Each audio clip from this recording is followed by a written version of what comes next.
We are back live at the Pie Factory in historic downtown Jasper. Brett Elmore and Brian Hell here for WJLX Sports. We had a brief snafu. I think Coach Bailey did something. I don't know what he did. But man, it wasn't me.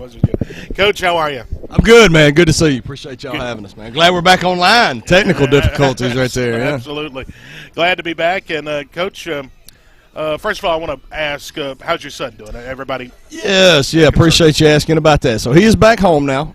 He got home on Tuesday, so we're all very thankful for that, man. He spent 11 nights in Children's Hospital, so little Joker was sick, man. You know, I won't go into too much detail, but basically it was an appendix perforation of that and then infection spilling out at abscess, so they had to put a drain tube in and IV antibiotics and all type of things. But I will say this, man, the response of so many in this community was overwhelming, to be honest with you, and extremely humbling. The food that people sent and the gift baskets and gift cards and all of those things, man, and the prayers more than anything else. So very humbling. But he's back home, man. He's feeling and acting a lot more like himself. He's not completely out of the woods. We're going to have to go back in 3 or 4 weeks and get his appendix removed so that this doesn't happen again. But he's doing a lot better, man. He was a sick little guy there for a while, but he's doing better now. Thank you so much for asking. Good, absolutely. Coach, well, let's talk about last week. Of course, it was homecoming. Everything kind of hit. It was a busy week. There's no doubt a lot about that. for you. But Hayden came in and offered a big fight. 25-13 was the final, and a big win for the program. It was, man. It was. Anytime you can win a region game, that's a good thing, man. And it takes a lot to win a football game. And I've talked about that before. You know, all the work that's put in by so many. So Hayden's a good team, man. You know, they got some offensive linemen that have a clue what they're doing now. Some big guys that play hard. Thought that back was a good player, man. Ran hard, always falling forward. Quarterback was a tough kid, man. You know, operated it well with what they asked him to do. And then they got some guys on the box that fly around, man. So they came in here and got after it. I don't know that we necessarily played our best football, but we found a way to win, and that's what you got to do. So that's what I challenge the guys with this week, as far as starting fast, sustaining the intensity, and then finishing strong. So I think we did 2 of those 3 last week. I think we did start fast because we jumped out of 3 scores. Then we let them score right before halftime, cut it to 19-7, and then we kind of kicked it around on offense for a lot of the second half, to be honest with you. And if that's on anybody, that's on me, But what we did do was finish the game strong, man. So our defense, with their back against the wall, got to get a stop, found a stop down there, and then our offense was able to go score it and push it out to 2 scores with under 2 minutes and kind of slam the door shut. So certainly a big region win, man, over a good football team, and we were glad to have it. Coach, you keyed on just a minute ago on your defense, and they have just steadily, ever since that Fairfield game, have just stood out every single week and probably playing the best that we've seen in your tenure. Brag on those guys for me. Yeah, I don't think there's any doubt about that, man. Very pleased with the way our defense is playing, and very proud of those guys, man. I think they've come a long way since the beginning part of the season, man. They're flying around. They're playing it right. They caused 4 turnovers against Hayden, man. They're getting some big stops situationally, creating a lot of negative plays, man, as far as sacks and tackles for loss. So I think those guys are doing a great job, man. And there's a ton of them over there doing a lot of really good things, man. When you look up front, Braxton Houston and JoJo Odom and Trey Reese, and then at linebacker Landon Castillo, who is probably, I think he's the leading tackler on our team, or he's right there at it, and he missed a game this year. Wow. So Mason Bates, this guy that's here to my right, man, he's flying around and wreaking a lot of havoc over there. Cole Sargent, Connor Elmore has gotten a ton better from the start. Bubba Odom has been a difference maker for us on defense. So he played strictly offense the beginning part of the season, and then we started cross-training him and getting him on defense, and he's a difference maker on that side of the ball. There's no doubt about it, man. So C.J. Willingham, Andrew Ross, those guys are playing corner, among others, and that's some of the names. But like I said, man, very pleased, very proud of the way those guys are playing, man. They're doing a nice job for us right now. Talk about, let's talk to Mason Bates. Yeah, here we go. Sophomore linebacker. And Mason, I like to watch you play because you look like you're mean and mad all the time. Yes, sir. I feel like that's the intensity we got to bring out there. I mean, that's just what we have to have. Talk about playing for Coach Bailey and kind of about the season so far. And, of course, you're still a young guy, and you've got a couple more years, but you've been playing really well. Yes, sir. Thank you. I mean, it's just ever since I came to Jasper, it's been the best thing for me. I mean, not only the coaches, the teachers, it's just been the atmosphere is just it's amazing. And I feel like I've not only grown as a football player but also a man with the things that my coaches have taught me about being respectful and just being humble about everything. I mean, I've learned so much over these, I wouldn't even say a year almost, but it's coming close to a year. Just being here, I've learned so much, and it's just if I stay humble and do what we have to do, we'll go out there and we'll win some games. And let me make sure this is right. You play. Your brother also plays as well. Yes, sir. He's Yes, the sir. older one, Mm-hmm. and of course had been fighting some injury but talk about what it means to kind of play, with him, too. Yeah, well, we grew up around Cordova, but we've thought that we should come to Jasper, and it was just the best move that we made. And it's his senior year, him going out there. He just got back from his injury, and he's super excited to be out there. Sure. And just playing around him, I feel like it just makes us better. Because I mean, when me and him compete, we're kind of like Bubba and JoJo. Absolutely. It's like once we're out there, it's like I want to be better than him, and he wants to be better than me. So it just makes us both play hard. Taylor Eads joins us as well. He's an offensive lineman. Taylor, you guys have been doing some good work there at the line of scrimmage. Of course, made a lot of improvements, I think, on the offensive line from week 1 to now. And just talk about your core group there on the line. Yeah, I think our offensive line's got really better since week 1 till now.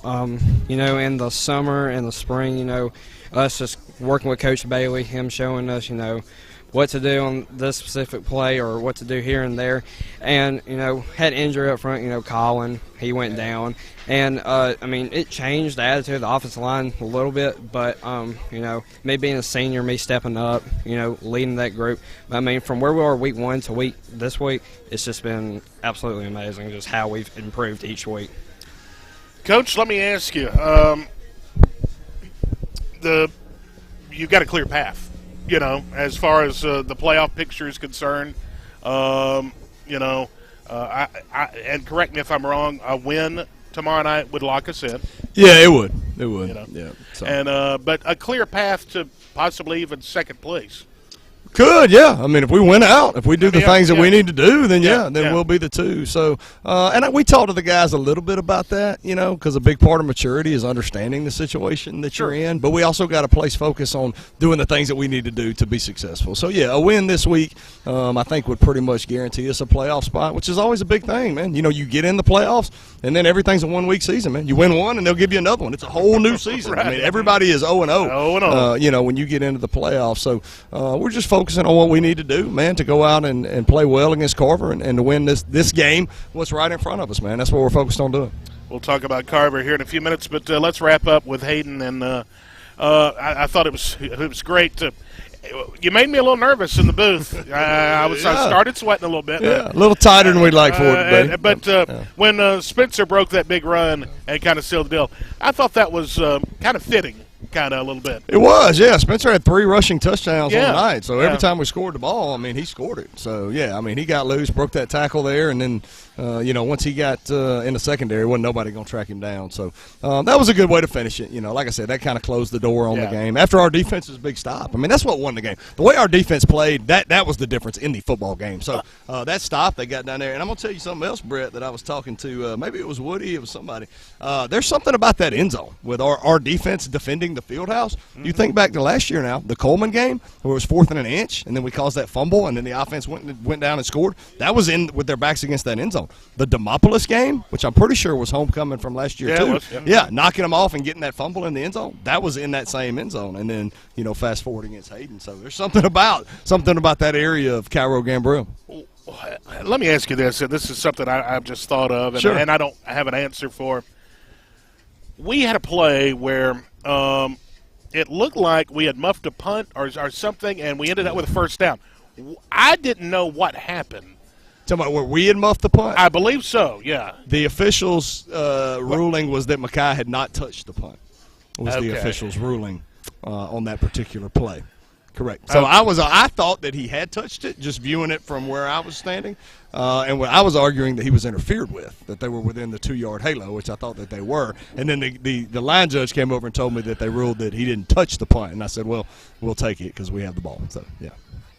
I believe that's the same play, but it seemed like Spencer had maybe it was another play, I think, where it was a fourth down. I know exactly and then we what you're ended talking up about. with a first down. Yes. So this is what happened. We Okay. fumbled the ball on offense, right? Right. Spencer put it on the ground. So the defender picked it up, right? Spencer poked it back off of him. Okay, that's and what I they got thought. the ball back. So here's what I went out and contended, and this is the ruling of that. So when the defense gained possession of the ball, Right. and then we poked it out and got it back, yeah. that is another change of position, That's a change which of is a new set of downs. Which is Okay, a first down. all right. So that's why that became a first down, because possession changed, it changed again, and now it's 1st and 10. Okay, well, That's that was the correct. question I had because I tried to explain it, and it took me a few minutes to think Yes. about it, and I explained it just When like a that. defender has possession of the ball, right, Yeah. in his control, makes Yeah, a okay. football move, they now have possession. When we get it back, knock it off of them, that's another change of possession, yeah. which results in a 1st and 10. Yep. Okay, very good. Well, the Hayden folks said we had home cook again. I had a text I'm message, sure and I they said- did. And I said, don't worry about it. It's okay.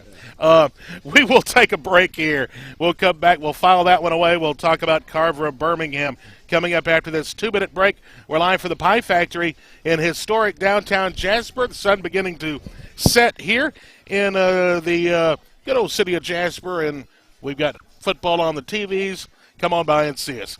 We'll be back after this 2-minute break.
Welcome back, everybody, to the Pie Factory in historic downtown Jasper.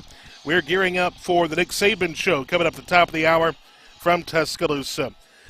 Coach Philip Bailey joins us now from the Jasper Vikings. Brian, you have anything for the coach? Yeah, Coach, when we were just kind of mentioning the playoffs there and the ultimate goal, I always like to go to one of my favorite head coaches, college coaches of all time, Tom Osborne. Oh, yeah, he's the dude, man.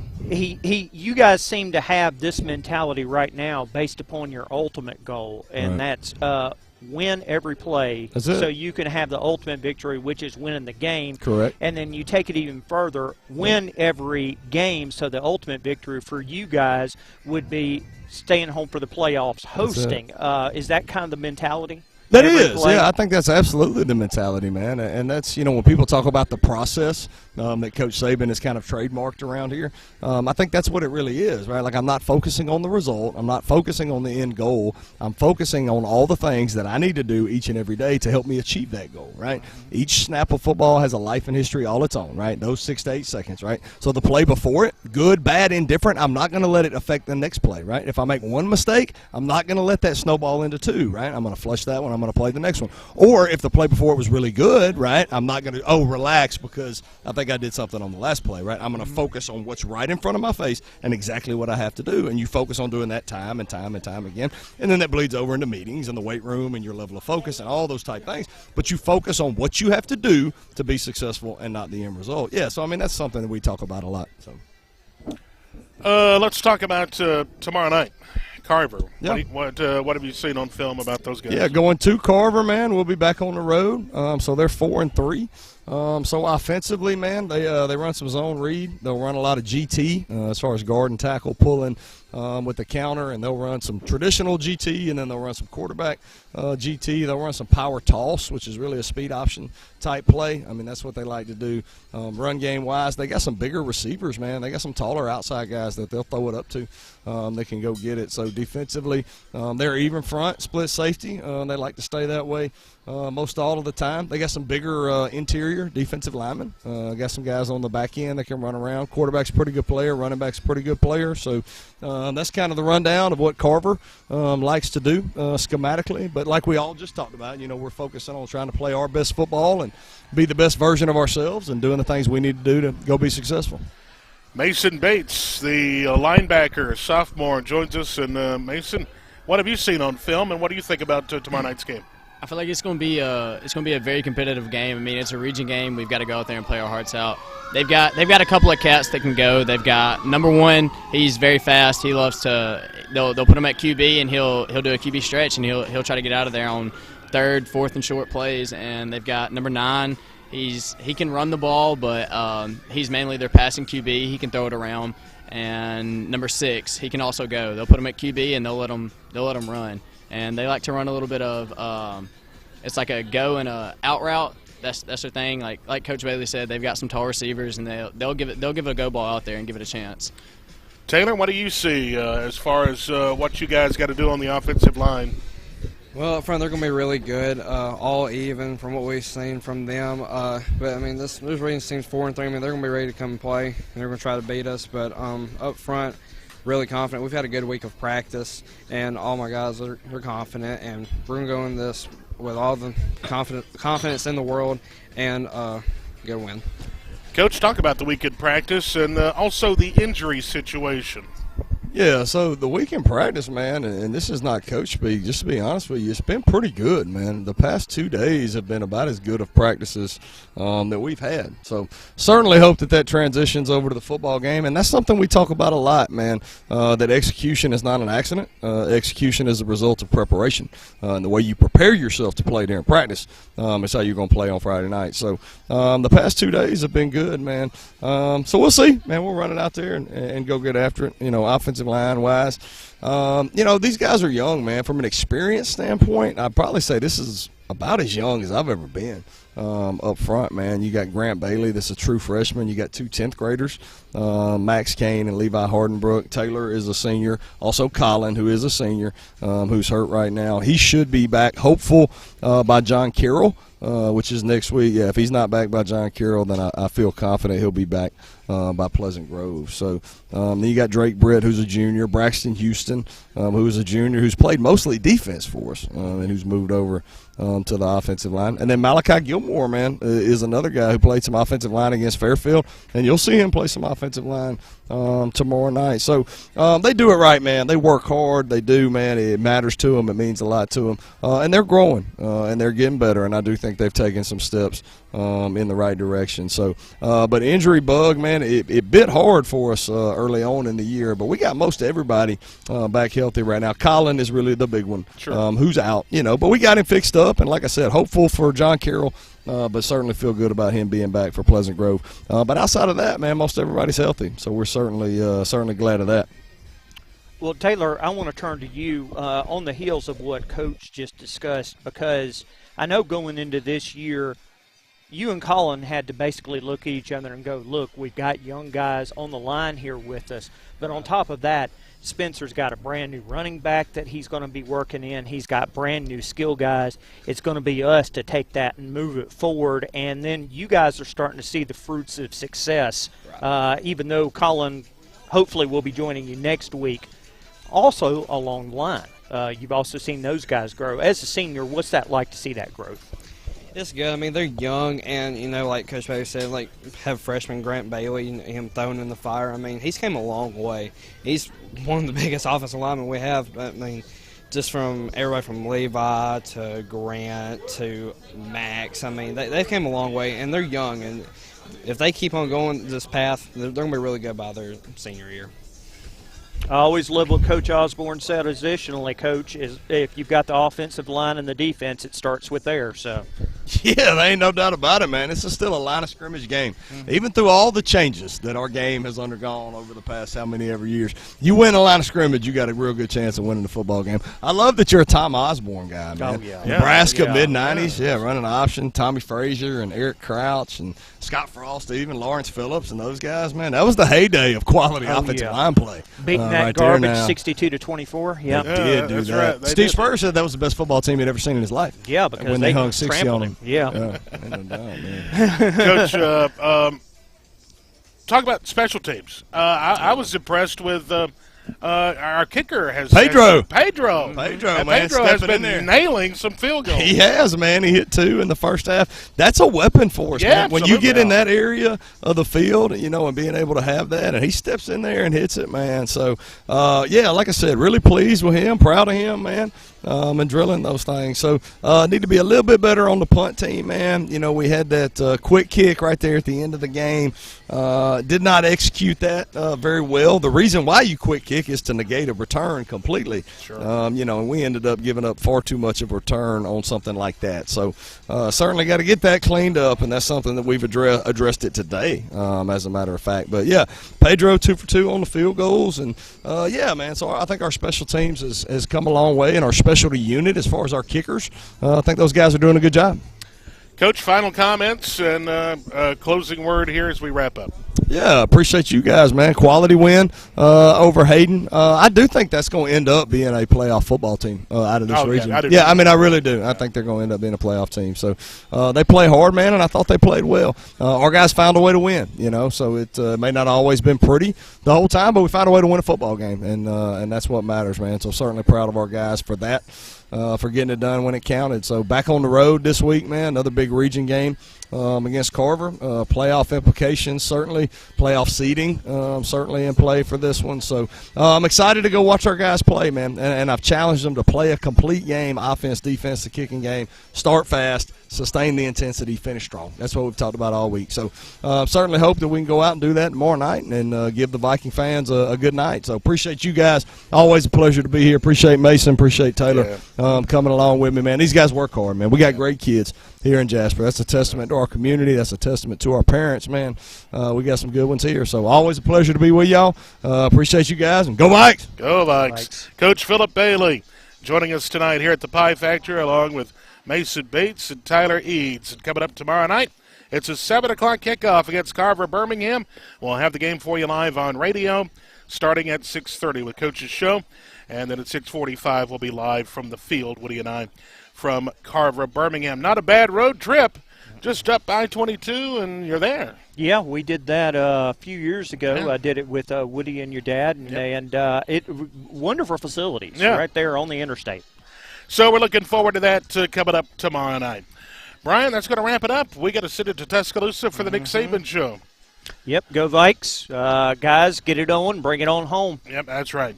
All right, for Brian Hell and for Sebastian Black, back to the studio, our producer and engineer tonight, I'm Brett Elmore saying good night from the Pie Factory. And don't forget to come join us. We have live music starting at 7:30.